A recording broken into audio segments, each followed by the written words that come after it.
सुप्रभात बच्चों, 10वीं कक्षा में एक बार फिर आपका स्वागत है।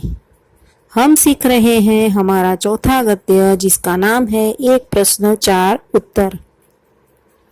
हमने पहले वीडियो में देखा था कि लेखक अपने मित्रों से प्रश्न पूछते हैं, तो प्रश्न हमारे देश के हिसाब से है। पहला प्रश्न हमने देख लिया, दूसरा आज देखेंगे। लेखक कहते हैं कि दूसरे मित्र एक वृद्ध सरकारी कर्मचारी आईपीएस के सदस्य हैं। 30 वर्ष से अधिक भारत में गवर्नमेंट नौकरी कर हाल में पेंशन लेकर वापस स्वदेश गए। न जाने कैसे मेरी उनसे मैत्री हो गई। वही सवाल मैंने उनके सामने पेश किया। उत्तर मिला, तुम लोग जिम्मेदारी नहीं समझते। विस्तार में इसका अर्थ यह है कि व्यक्ति का समष्टि की तरफ कोई कर्तव्य होता है, उसे हम नहीं जानते। जो काम उठाया उसे करना चाहिए, यह गुण हम भूल गए हैं। किसी को किसी पर विश्वास ही नहीं रह गया।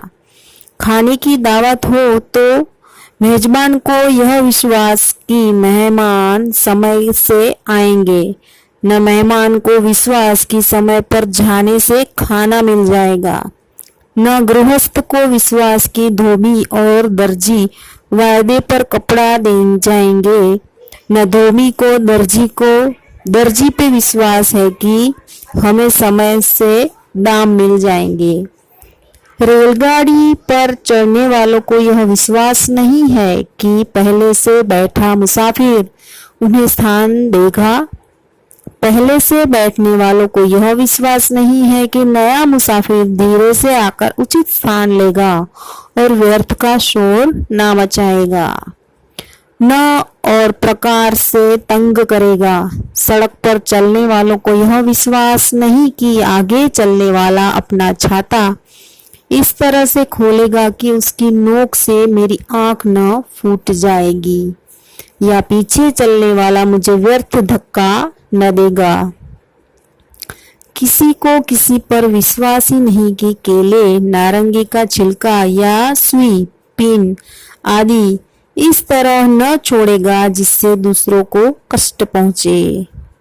मांगी चीज ठीक हालत में वापस करेगा, इत्यादि इत्यादि। हम केवल अपनी तात्कालिक सुविधा को देखते हैं, सारे संसार को अपने आराम के लिए बना समझते हैं। यानी कि हम समझते हैं कि सारा संसार हमारे आराम के लिए ही बना है। दूसरों के प्रति अपने कर्तव्यों का अनुभव नहीं करते। इसी कारण हम एक दूसरे के प्रति अविश्वसनीय और अस्पृश्य हो गए हैं। हम अपना धार्मिक आदर्श भूल गए हैं। आत्मनम प्रतिकूलम परेशान न समाचरेतु। हम अपनी जिम्मेदारी नहीं समझते। आइए अब देखते हैं कि तीसरा व्यक्ति कौन है जिससे लेखक प्रश्न पूछते हैं। तीसरा व्यक्ति एक स्त्री है।